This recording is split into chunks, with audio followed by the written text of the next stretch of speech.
લોકોએ જે અફવા કાલે ચાલુ થઈ હતી એને થોડું ધ્યાન સાઈડમાં રાખીને અને શાંતિથી રહેવું જોઈએ અને પેટ્રોલ જ્યારે બી જોઈએ જેટલું જોઈએ તેટલું મળી રહેવાનું છે.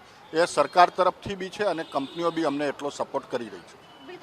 વાત કરવામાં આવે તો અમદાવાદના મોટાભાગના જે પેટ્રોલ પંપ પર જે લાંબી કતારો જે છે જોવા મળી રહી છે ને હાલ આપ દ્રશ્યોમાં જોઈ શકો છો કે જે ગોતા વિસ્તારમાં આવેલું આ પેટ્રોલ પંપ છે ત્યાં લોકો જે છે પેટ્રોલ ભરાવવા માટે જે લાંબી કતારો જે છે જોવા મળી રહી છે. વાત કરવામાં આવે તો ગઈકાલે રાજ્ય સરકાર દ્વારા પણ નિવેદન આપવામાં આવ્યું હતું કે આ ભારત પાસે પેટ્રોલ પૂરતો સ્ટોક જે છે તેને લઈને કોઈ પણ પ્રકારનું જે છે પેનિક સ્થિતિ ન હોવી જોઈએ, છતાંય હજી પણ લોકોમાં ક્યાંક પેનિક જે છે જોવા મળી રહ્યા છે અને લોકો પેટ્રોલ પુરાવવા માટે આવી રહ્યા છે. હાલ આપણી સાથે પેટ્રોલ પંપના માલિક છે, એમની સાથે જ વાત કરીશું.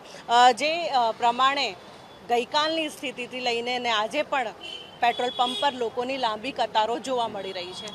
ગઈકાલ કરતાં અત્યારે લાઈન ઓછી છે, પણ હાલ કંપની તરફથી પૂરતો જથ્થો જેટલો સ્ટોક જોઈએ એટલો સ્ટોક અમને સપ્લાય કરી રહી છે અને અત્યારે સેલ બી ચાલુ છે અને કન્ટિન્યુ કાલથી ચાલુ જ હતું અને પૂરતો સ્ટોક હતો અને અત્યારે બી ટેન્કર આવી ગઈ છે.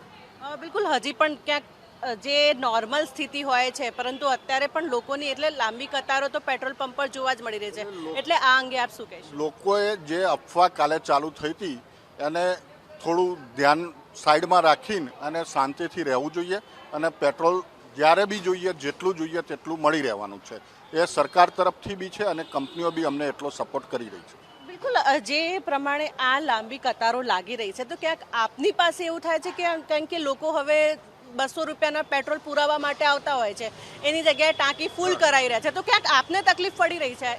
ના, અત્યારે અમને કોઈ તકલીફ નથી પડી રહી કારણ કે અમારી જોડે પૂરતો જથ્થો બી છે અને જેટલું જોઈએ એટલું મળી રહ્યું છે.